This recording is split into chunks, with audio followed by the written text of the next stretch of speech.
প্রণাম করছো আমরা প্রণাম করছি তাহলে শোনো প্রণাম করছি হ্যাঁ হ্যাঁ হ্যাঁ ভালো আছি ভালো আছি ভালো আছি তোমরা ভালো আছো না? প্রণাম প্রণাম প্রণাম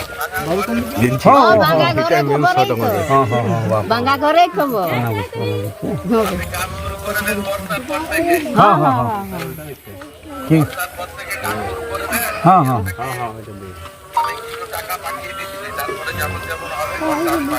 ঠিক ঠিক কেনে নাই আসবে আসবে হ্যাঁ বাপ হ্যাঁ হ্যাঁ হ্যাঁ ঠিক ঠিক ঠিক ঠিক আছে বাথরুম বাথরুম হ্যাঁ হ্যাঁ হ্যাঁ হ্যাঁ হ্যাঁ হ্যাঁ আমার জায়গা আছে ঠিক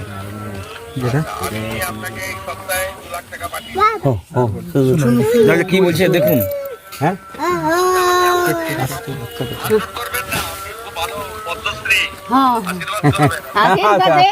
আশীর্বাদ করবো না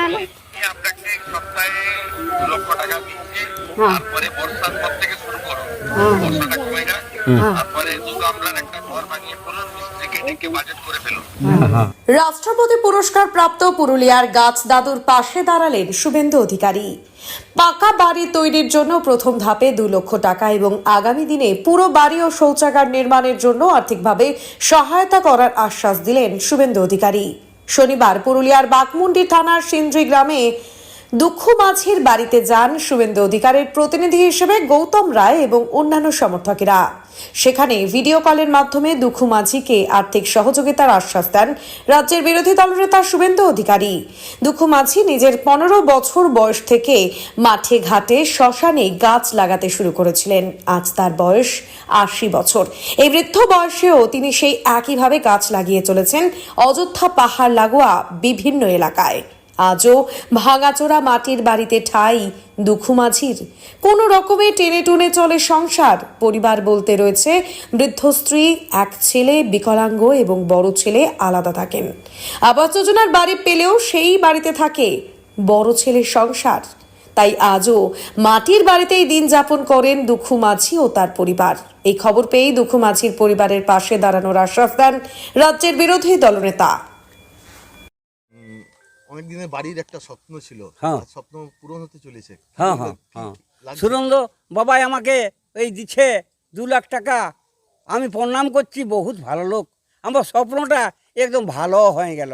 আমার বাবা ওঠেনে, বাবা লোক ওঠেন। আমার আর জলটা আমি কান্দিয়ে কান্দিয়ে বলতেছিলি, সেটা আমার স্বপ্নের মধ্যে হয়ে গেল। আর আমার কোনো অভাব নেই ভগবান কৃপায়। এই সুরেন্দ্র অধিকারী বাবা প্রণাম করছি। বাবা তোমাকে, তুমি বহুত ভালো লোক, তুমি দেবতা লোক বটিস। আমার পূরণ হয়ে গেল, আর আমার কোনো দরকার নাই। আমি এটা হয়ে গেলে আমি আরও গাছ জমে লাগাবো।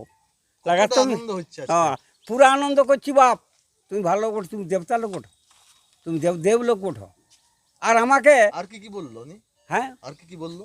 আর কোন নাই বলছি আমাকে আর কি বললো আপনাকে? হ্যাঁ আমাকে কোন নাই বলবে, কার কি বলবে। বাবা বলছি উনি যেমন আমাকে দেন যে এখন করো আরো টাকা, হ্যাঁ আরও টাকা বলছেন, এখানেই টাকা দেবো, আমি পুরা টাকা দেবো। আর টাকা দিয়ে সুরেন্দ্র বাবাই আমাকে কি বলছে যে যতটা টাকা খরচ হই আমাকে সব লেট্রিন ফেটরিং সব ওই করে দিবে। ওকে প্রণাম করছি। আমার যেমন ভালো রকম আমার পূরণ হয়ে গেল। বাবা আর কোনো দরকার নেই, যে বেশি আর কিছু নেই। এই যে আমার পূরণ ছিল নাই, আমরা 2 লোক কাঁদতেছিলি যে আমার ঘর নাই রে ভাই, কোন নাই, আমরা কী করবো? তুই বাবাই আমাদের সুরেন্দ্র বাবাই আমাদের পুরা করিয়ে দিলে, আর কোনো নেই ভাবনা নেই। তুমি যেমন এই কুখানেও ভালো থাকছো বাপ, তোরা আর এই দেব লোকগুলোকে রাখো, প্রণাম করছি। তোমরাও যেমন ভালো থাকছো বাপ, এই তোমরা দেবতা লোক উঠে। দুঃখুবাবু সমাজের জন্য কাজ করে রাষ্ট্রপতি পুরস্কার পেয়েছেন গাছ লাগানোর কাজে। ওনার এমন অবস্থা, ঘরটা ধসে পড়ছে। তো এই দুঃখটা শুভেন্দুবাবুর কাছে যখন গেছে, উনি বলেছেন যে দুঃখুবাবুর কাছে উনি লোক পাঠিয়েছেন, আমাদেরকেও পাঠিয়েছেন যে যাও উনার যেন ঘরের ব্যবস্থা হয়, মিস্ত্রি ডেকে ভালোভাবে ঘর হোক। এখনই উনার অ্যাকাউন্টে 2 লাখ টাকা পাঠাচ্ছেন।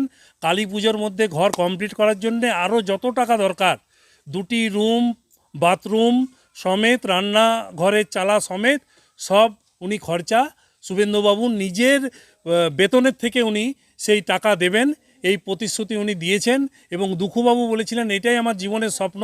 সারা জীবন কাজ করে গেছেন, কিন্তু একটা ঘর, মাথার একটা ছাদ ওনার ছিল না।